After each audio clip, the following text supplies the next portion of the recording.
গ্রামের নাম দৌলতপুর। এই গ্রামের এক কোণে ইন্ডিয়ান পাড়া নামে একটি জনপদ রয়েছে। পৃথক জনপদ বললে ভুল হবে। এখানে বাংলাদেশিদের পাশের বাড়িতে বসবাস করেন ভারতীয় নাগরিকরা।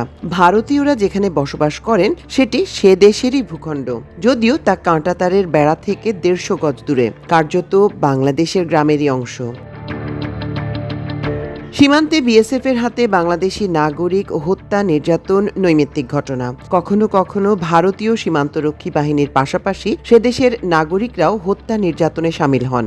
অথচ দৌলতপুরে বংশ পরম্পরায় বসবাসরত ভারতীয় নাগরিকদের গায়ে আজ পর্যন্ত কোনো বাংলাদেশি ফুলের টোকাটিও দেননি।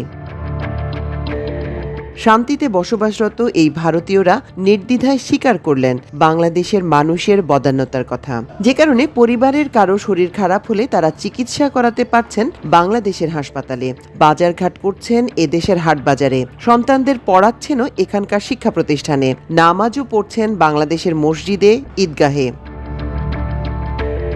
দৌলতপুর গ্রামটির অবস্থান যশোরের চৌগাছা উপজেলার পশ্চিম সীমান্তে। স্থানীয়দের দেয়া তথ্য মতে গেল শতাব্দীর ৮০-র দশকে চৌগাছার সীমান্তের এই অংশে কাঁটাতারের বেড়া দেওয়ার কাজ শুরু করে।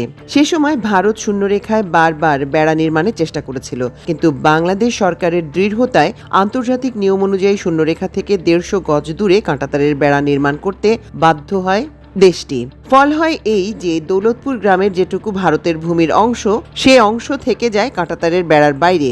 ২০০৪ সাল নাগাদ বেড়া নির্মাণ শেষ হওয়ার পর থেকে এখানকার ভারতীয় নাগরিকরা আইডি কার্ড দেখিয়ে নিজ দেশের মূল ভূখণ্ডে দিনে ২-৩ বার ঢুকতে পারেন। ফলে তাদের জীবন মূলত বাংলাদেশের উপর নির্ভরশীল।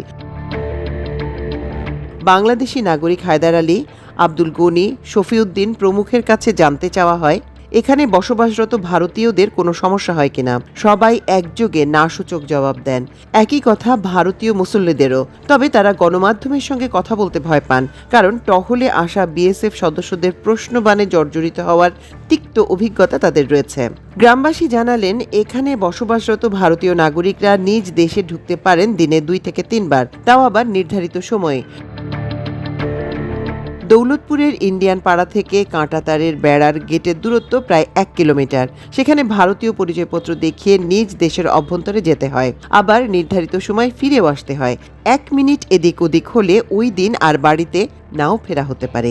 সে কারণেই জরুরি চিকিৎসার জন্য তারা পুরোপুরি বাংলাদেশি চিকিৎসা কেন্দ্রের উপর নির্ভরশীল। আবার সন্তানদের ভারতের কোনো প্রতিষ্ঠানে নামমাত্র ভর্তি করে রাখলেও তারা পড়াশোনা করে মূলত বাংলাদেশের শিক্ষা প্রতিষ্ঠানে। বিজিবি ৪৯ ব্যাটালিয়নের অধিনায়ক লেফটেন্যান্ট কর্নেল সাইফুল্লাহ সিদ্দিকী আমার দেশকে বলেন, বাংলাদেশের মানুষ অনেক সহনশীল, কর্ডিয়াল। আমার দায়িত্বকালে দৌলতপুর এলাকায় কখনো কোনো সমস্যা হয়নি। সেখানে ২ দেশের মানুষ শান্তিতে বসবাস করে।